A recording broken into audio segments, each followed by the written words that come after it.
નમસ્કાર વિદ્યાર્થી મિત્રો, બાયોલોજી 12 સાયન્સ 12મું ચેપ્ટરનો આજે આપણો પહેલો લેક્ચર. 12મા ચેપ્ટરનું નામ છે બાયોટેકનોલોજી અને તેના પ્રયોજનો.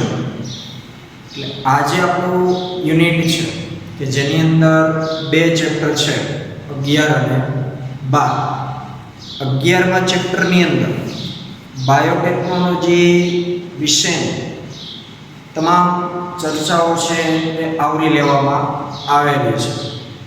એટલે કે બાયોટેકનોલોજી ખરેખર શું છે, બાયોટેકનોલોજીના હેતુઓ શું છે અને આ પદ્ધતિ કઈ રીતે કરવામાં આવે છે, આવી બધી ચર્ચાઓ છે એ 11મા ચેપ્ટરની અંદર છે, બાયોટેકનોલોજી અને તેમના સિદ્ધાંતો વિશે.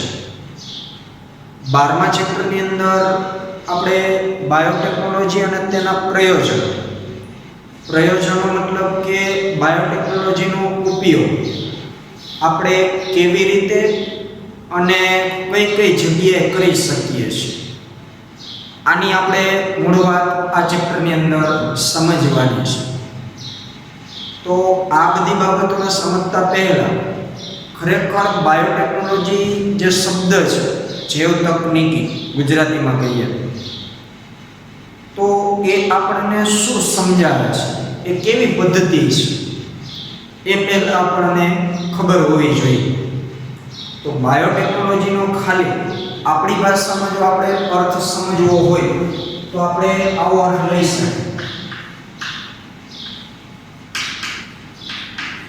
બાયોટેકનોલોજી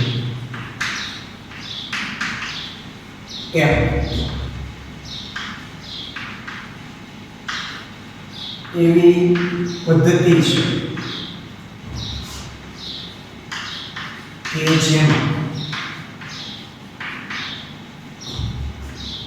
મનુષ્યનો ઉપયોગ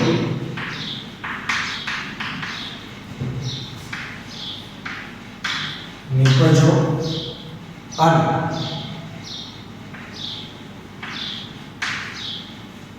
એવી કોઈ પ્રક્રિયાઓ કે જેમાં ઉત્સેચકોનો ઉપયોગ થતો, એટલે મનુષ્યને ઉપયોગી નિપજો અને પ્રક્રિયાઓ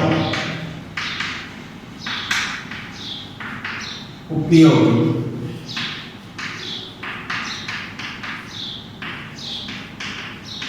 ઉત્સેચકો કોઈ સૂક્ષ્મ જીવ કે સજીવમાંથી પ્રાપ્ત કરવા. આવી કોઈ બેઠી વ્યાખ્યા નથી, પણ બાયોટેકનોલોજીને આપણે કઈ રીતે સમજવાનું છે એ વસ્તુ મેં અહીંયા લખેલી છે કે બાયોટેકનોલોજી એક એવી પદ્ધતિ છે કે જેમાં મનુષ્યને ઉપયોગી નિપજો અને પ્રક્રિયાઓમાં ઉપયોગ ઉત્સેચકો કોઈ સૂક્ષ્મ જીવ કે સજીવમાંથી પ્રાપ્ત કરો. એટલે અહીં જીવંત સજીવોનો ઉપયોગ આપણે કરવાનો છે. મનુષ્યને ઉપયોગી કોઈ એવી નિપજો કે જે આ સૂક્ષ્મ જીવોમાંથી આપણે પ્રાપ્ત કરી શકીએ. તો અહીં આવી બધી પદ્ધતિઓની ચર્ચાઓ છે જે બાયોટેકનોલોજીને પુરવાર કરે છે. તો આપણે બધા ખાસ એટલું સમજશું કે બાયોટેકનોલોજીની અંદર જીવંત સ્વરૂપોના વપરાશ મુખ્ય હેતુ એ હશે કે માત્ર ને માત્ર તેમાંથી મનુષ્યને સારી તંદુરસ્તી કઈ રીતે મળે, સારો ખોરાક કઈ રીતે મળે અને વૈશ્વિક સ્તરે જે કંઈ કુદરતી સમસ્યાઓ છે એને કઈ રીતે પહોંચી પડે, આવા બધા મુખ્ય હેતુઓથી બાયોટેકનોલોજીનો વિકાસ થયેલો છે. એટલે બાયોટેકનોલોજીની અંદર મોટે ભાગે સૂક્ષ્મ જીવોનો વધારે પડતો ઉપયોગ થતો હોય છે, ચિકિત્સા શાસ્ત્રની. તો એ સૂક્ષ્મજીવોની મદદથી એવી નિપજો પ્રાપ્ત કરવામાં આવે કે જેથી કરીને એ મનુષ્યના સ્વાસ્થ્યના સુધારા માટે ઉપયોગમાં લઈ શકાય. તો આ મૂળ બાયોટેકનોલોજીનો હેતુ છે. પરંતુ આપણે સાથે સાથે એ પણ યાદ રાખવાનું છે કે બાયોટેકનોલોજીની અંદર આપણે જે કાંઈ સૂક્ષ્મજીવોનો કે અન્ય સજીવોનો ઉપયોગ કરીએ છીએ તો એનો કોઈ બેફામ કે દુરુપયોગ અથવા તો માનવજાત વડે એ બધા સજીવોને ખલેલ પહોંચાડવાના ઈરાદેથી આપણે આ પદ્ધતિનો વિકાસ કરવાનો નથી. જે તે સમયમાં જે તે થઈ ગયું એ હશે, પરંતુ અત્યારે એના નીતિ નિયમો, કાયદા કાનૂન બહુ જ કડક છે. બાયોટેકનોલોજીની અંદર જે કંઈ સજીવોનો ઉપયોગ થાય છે એ ચોક્કસ નીતિ નિયમોને, કાયદા કાનૂનને ધ્યાનમાં રાખી અને એ સજીવોનો ઉપયોગ છે એ માનવ કલ્યાણ અર્થે થતો હોય છે. તો આપણે 12મા ચેપ્ટરની શરૂઆત કરીએ, બાયોટેકનોલોજી અને તેના પ્રયોજન. એટલે મેં અગાઉ કીધું એ પ્રમાણે આ ચેપ્ટરની અંદર આપણે બાયોટેકનોલોજી કઈ કઈ દિશામાં ઉપયોગી છે અથવા તો ઉપયોગી થઈ રહી છે વર્તમાન સમયે, કેવા કેવા એના ઉપયોગો છે અને કઈ કઈ રીતે એનો વિકાસ કરી શકાય છે, આવા બધા અર્થમાં આ ચેપ્ટર આપણે ધ્યાનમાં લેવાનું છે. તો એની જે પ્રસ્તાવના આપેલી છે એ પ્રસ્તાવના માટે આપણે એવો પ્રશ્ન આપી શકીએ કે બાયોટેકનોલોજીનું પ્રયોજન અને તેના સંશોધન ક્ષેત્રો જણાવો.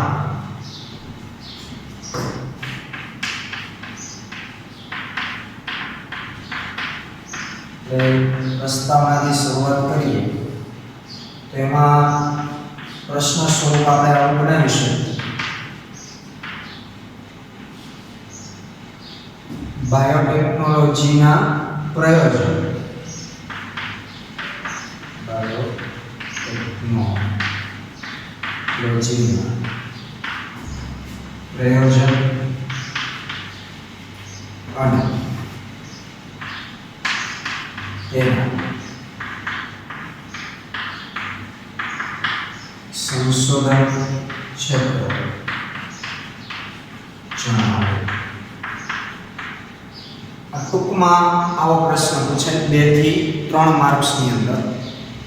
તો પ્રસ્તાવનાની અંદર તમને એવું કીધું છે કે તમે અગાઉના પ્રકરણ બાયોટેકનોલોજી વિશે અભ્યાસ કરી ચૂક્યા છો, એટલે કે જે 11મું ચેપ્ટર છે, પણ આપણે એ હજુ સમજવાનું બાકી છે.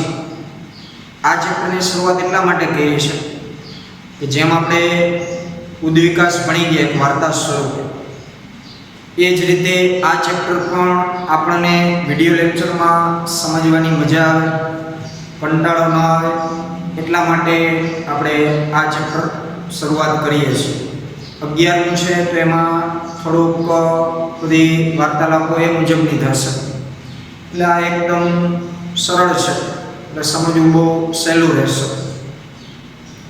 તો અહીં બાયોટેકનોલોજીની અંદર કે જેમાં મુખ્યત્વે અગાઉ આપણે જે કીધું કે સૂક્ષ્મ જીવ કે સજીવમાંથી એવી નિપજો પ્રાપ્ત કરવામાં આવે છે, પણ આ જે બધા સૂક્ષ્મ જીવ હશે અથવા તો કોઈ અન્ય સજીવો હશે જેની અંદર ફૂગઈ આવી જશે, પ્રાણીઓ આવી જશે, વનસ્પતિઓ આવી જશે, આ બધા સજીવોના જનીનોને બદલાવવામાં આવેલા હોય છે. કારણ કે આપણે આ સજીવોનો આપણા ફાયદા માટે ઉપયોગ કરીએ છીએ, તો આપણે હંમેશા એ વાતનું ધ્યાન રાખશું કે આપણે એ સજીવમાંથી જે નિપજ જોઈએ છે એ નિપજ મેળવવા તરફના જ આપણા પ્રયત્નો હશે. તો કુદરતી રીતે એ સજીવની અંદર કદાચ એ નિપજ ન પણ બનતી હોય, ન પણ પ્રાપ્ત થતી હોય, પરંતુ આપણે એ સજીવમાંથી એ નિપજ મેળવીએ છીએ XYZ કોઈ દવા આપણે જોતી હોય,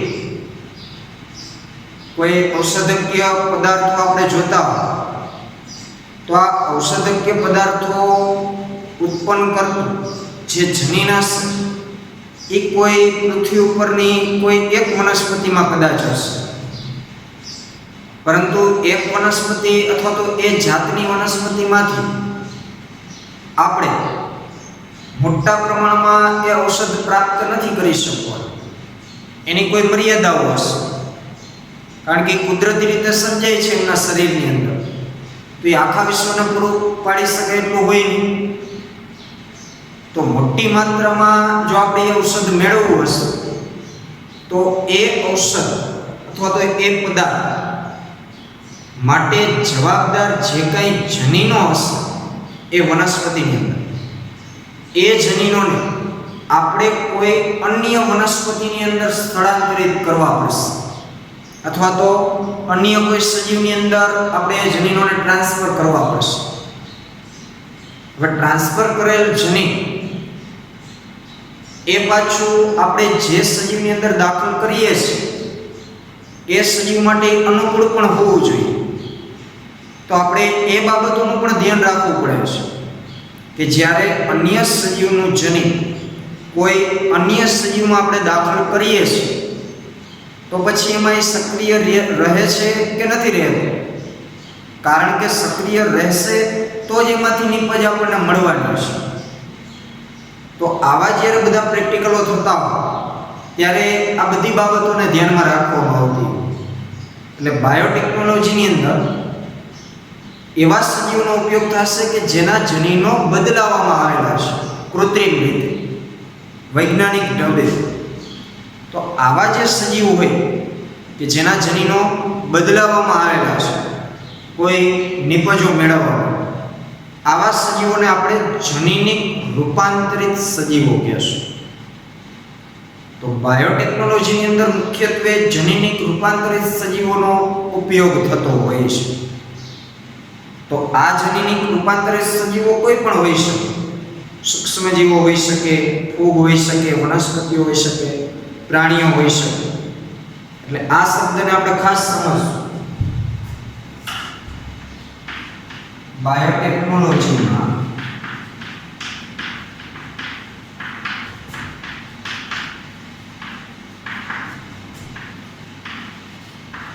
જનીનિક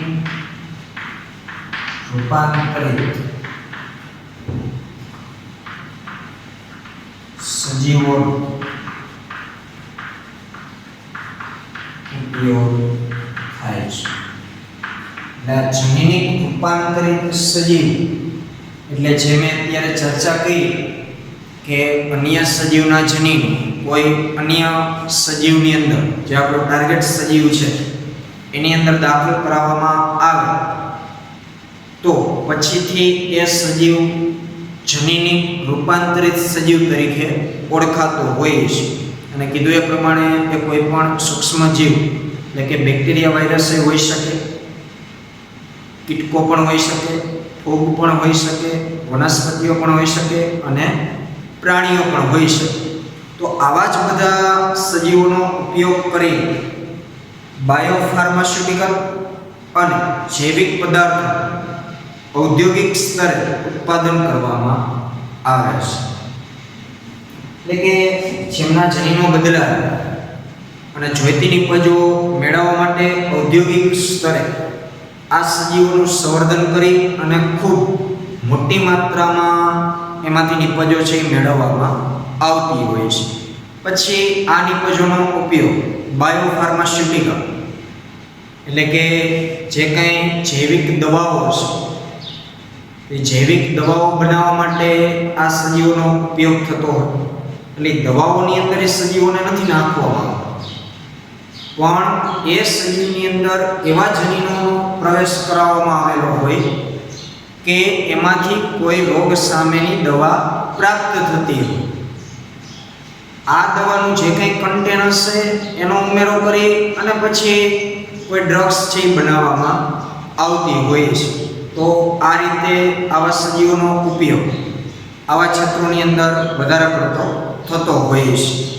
એનાથી આગળ વાત કરીએ તો બાયોટેકનોલોજીનો ઉપયોગ ખાસ કયા કયા ક્ષેત્રોમાં થાય છે?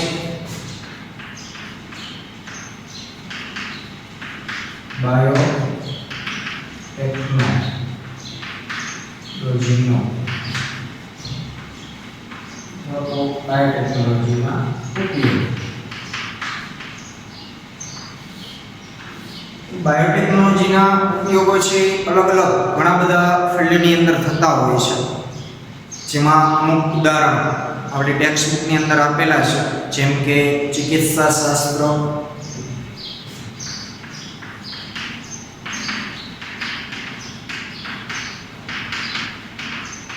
કોઈ રોગોના નિદાન કરવા માટે, પછી ખેતી આધારિત જનીન રૂપાંતરિત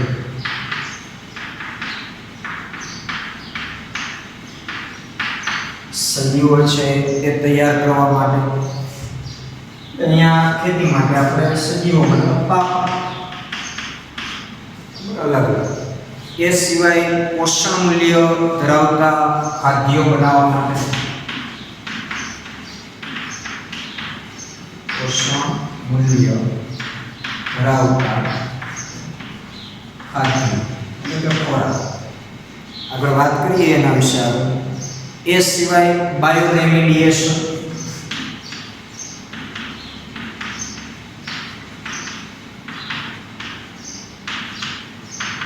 આ શબ્દની પણ આપણે ઊંડાણમાં ચર્ચા કરીએ. એ સિવાય અવશિષ્ટ સુધારણા,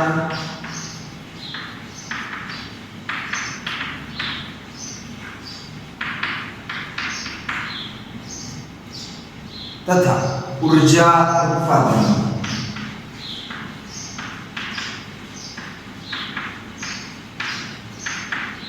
તો આવા બધા અલગ અલગ ક્ષેત્રો, આ તો ખાલી જસ્ટ ઉદાહરણો છે, પણ આ સિવાયના ઘણા બધા ક્ષેત્રોની અંદર બાયોટેકનોલોજીનો ઉપયોગ થતો હોય છે. તો ચિકિત્સા શાસ્ત્રની અંદર જે કદાચ આપણે બધા જાણીએ છીએ કે દિવસે ને દિવસે દર વર્ષે કંઈક ને કંઈક નવા રોગો છે એ આવતા હોય છે. બરાબર, આ વર્ષે જે આપણે બહુ ડરી ગયા છે કોરોનાથી, તો આવા બધા રોગોનો સામનો કરવા માટે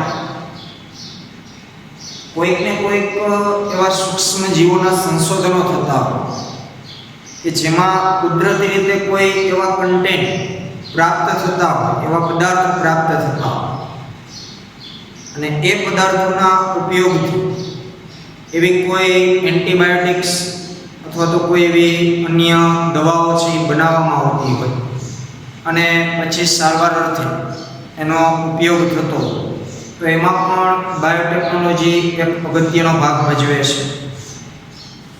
નિદાન, કોઈ રોગોનું નિદાન કરવું હોય, ખાસ કરીને જે જીનેટિક્સ રોગો હોય, એટલે કે જન્મજાત વારસાગત જે રોગો હોય, તો આવા વારસાગત રોગોની ખામીઓ, એમના ઉદ્ભવો અને એમની જાણકારી મેળવવા માટે પણ બાયોટેકનોલોજીનો ઉપયોગ થતો હોય છે.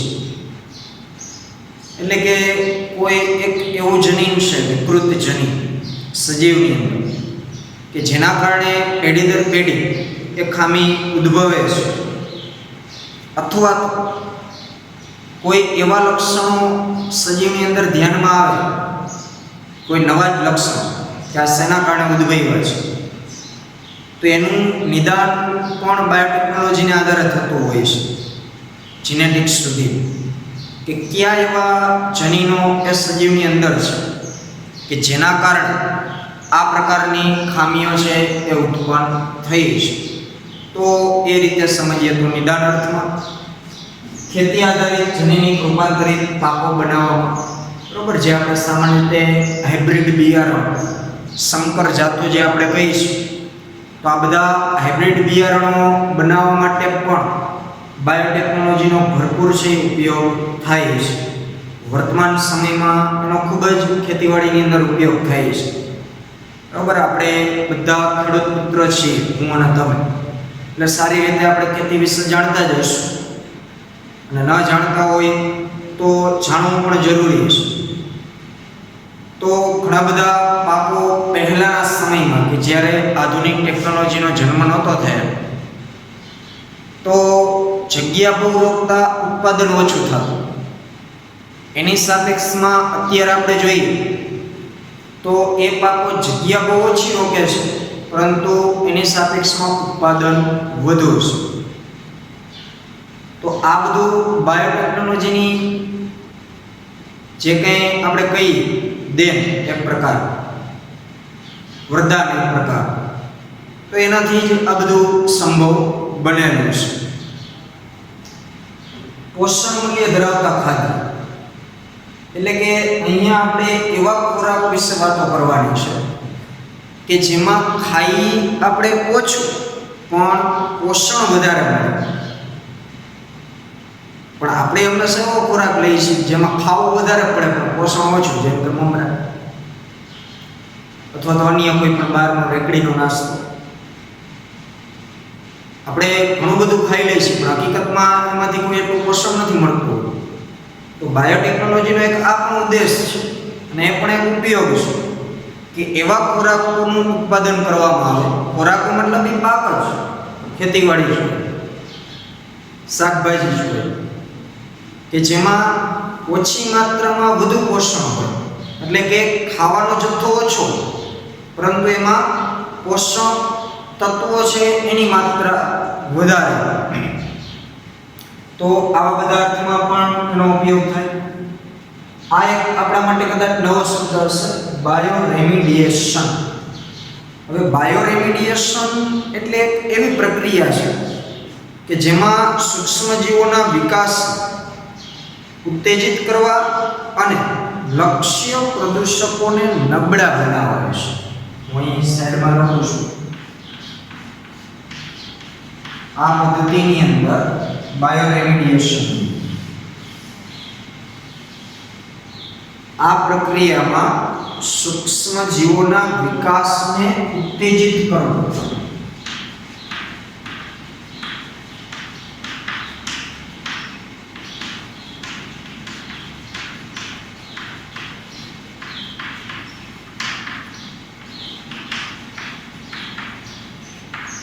અને જે કાંઈ પર્યાવરણીય પ્રદૂષકો છે એને નબળા પાડવા, એટલે કે લક્ષ્ય પ્રદૂષકો નબળા બનાવવા. આ એક પદ્ધતિનો હેતુ છે. એટલે કે એની અંદર શું કરવામાં આવે તો એક્ઝામ્પલ તરીકે આપણા ગામની અંદર અથવા તો શહેરની અંદર કોઈ એવું નાનકડું એવું તળાવ છે. આ તળાવની અંદર દુર્ગંધ ફેલાવનાર સજીવો ઘણા બધા છે. કોઈ એવી લીલ હોય, બરાબર, લીલનું પ્રસ્ફુટન થવાના કારણે આખા તળાવ પર એ છવાઈ ગયું, જેનાથી એની અંદર રહેનારા જે બીજા જલીય સજીવો છે એને મૃત્યુ સુધીનો વારો આવી શકે કદાચ. તો હવે આ લીલને આપણે હટાવીએ છીએ તળાવમાંથી. તો બધા ઉતરી કે જેસીબીથી કે અન્ય કોઈ સાધન સામગ્રીથી કરવા જશો તો ટૂંકા સમય પૂરતું ત્યાંથી કદાચ આપણે લીલને દૂર કરી શકશું. એ તો વળી પાછી નવસર્જન થવાની છે. પણ કાયમને માટે આપણે તળાવને લીલથી શુદ્ધ કરવું છે, અથવા તો એ તળાવની અંદર કોઈ એવા બેક્ટેરિયાઓ છે કે જે નુકસાનકારક છે, તો એનો કાયમી ઈલાજ જો આપણે કરવો હોય તો આપણે બાયોટેકનોલોજીની મદદથી એવા સૂક્ષ્મજીવોનો વિકાસ કરવાનો કે જે ઓલા તળાવમાંના બેક્ટેરિયાઓનો નાશ કરે. તો આવા સૂક્ષ્મજીવોનો આપણે વિકાસ કરવો પડે, એક આપણા હથિયાર સમાન. તો એ બાયોટેકનોલોજીથી શક્ય બનવાનું છે. અને એ આપણે ક્યાં બનાવવાના છે? પ્રયોગશાળાની અંદર. તો હવે મોટી માત્રામાં એવા સૂક્ષ્મજીવોનું આપણે ઉત્પાદન કરીએ, એનું સંવર્ધન કરીએ, વિકાસ કરીએ, પછી આપણે તળાવની અંદર એને મુક્ત કરશું તો ધીમે ધીમે સીધો જ આપણને એનું રિઝલ્ટ નથી મળવાનું, અને સાથે સાથે આપણે એ સૂક્ષ્મજીવોને એવા બનાવવા પડશે કે જે તળાવના વાતાવરણમાં પૂરેપૂરા અનુકૂલિત થઈ શકે. તો આવા જ્યારે સૂક્ષ્મજીવો આપણે બનાવશું અને પછી તળાવની અંદર એને આપણે મુક્ત કરશું તો ધીમે ધીમે જે ઓલા નુકસાનકારક બેક્ટેરિયાઓ છે એની સામે આપણે જે આ નાખેલા સૈનિકો છે એ લડત આપશે અને ઓલા બેક્ટેરિયાઓનો એ નાશ કરશે. આમ કરતાં કરતાં તળાવ છે એ શુદ્ધ થશે. તો આ એક બાયો રેમિડિએશનનું ઉદાહરણ મેં તમને સમજાવ્યું તળાવને લઈ. એવું તો કોઈ આપણે પાણી, જમીન, કોઈ પણ ક્ષેત્રનું વિચારી શકીએ. ગામની અંદર કોઈ એક એવી જગ્યા હોય કે જ્યાં બધા કચરો નાખતા હોય, જૈવિક કચરો ખાસ કે જેનું વિઘટન થઈ શકતું હોય, તો આવા કચરાઓના ઢગલા પાસે પણ આપણે આવા સૂક્ષ્મજીવોને જો મુક્ત કરીએ કે જે જૈવિક કચરાનું વિઘટન કરવાવાળા હોય, એટલે કે વિઘટક સજીવ, તો તેનાથી એ કચરાનો નાશય થશે, એમાંથી પોષણ ઓલા સૂક્ષ્મજીવોને મળશે અને બાકીના પોષક તત્વો જમીનની અંદર પણ ભળશે કે જે ભવિષ્યમાં કોઈ વનસ્પતિ માટે ઉપયોગમાં લઈ શકાશે. તો આવા મુખ્ય હેતુ આ પ્રક્રિયાના છે બાયો રેમિડિએશન. અવશિષ્ટ સુધારણા. અવશિષ્ટ સુધારણા એટલે કે વેસ્ટ ટ્રીટમેન્ટ, એટલે કે જે કાંઈ વેસ્ટ વસ્તુઓ છે તો એને કોઈને કોઈ અલગ ભૌતિક સ્વરૂપમાં અલગ રીતે બનાવી અને સારી રીતે ફરીથી એનો ઉપયોગ થઈ શકે એવા કાર્યક્રમો પણ બાયોટેકનોલોજીના ઉપયોગથી થઈ શકે છે. અને ઉર્જા ઉત્પાદન. ઉર્જા ઉત્પાદન એટલે જે કંઈ વિદ્યુત ઉર્જા છે એ વિદ્યુત ઉર્જાનું ઉત્પાદન પણ આપણે બાયોટેકનોલોજીની મદદથી કરી શકીએ છીએ. તો આવા બધા ક્ષેત્રોની અંદર બાયોટેકનોલોજીનો ઉપયોગ થતો હોય છે. આગળ હવે આપણો જે પ્રશ્ન છે તો આ મુખ્ય વાત પ્રયોજનોની એટલે કે ઉપયોગો. હવે આપણે તેના સંશોધન ક્ષેત્રો વિશે ચર્ચા કરવાની છે. તો આગળ આપણે વાત કરીએ બાયોટેકનોલોજીના જે 3 જટિલ સંશોધન ક્ષેત્રો છે તેના વિશે જોઈએ.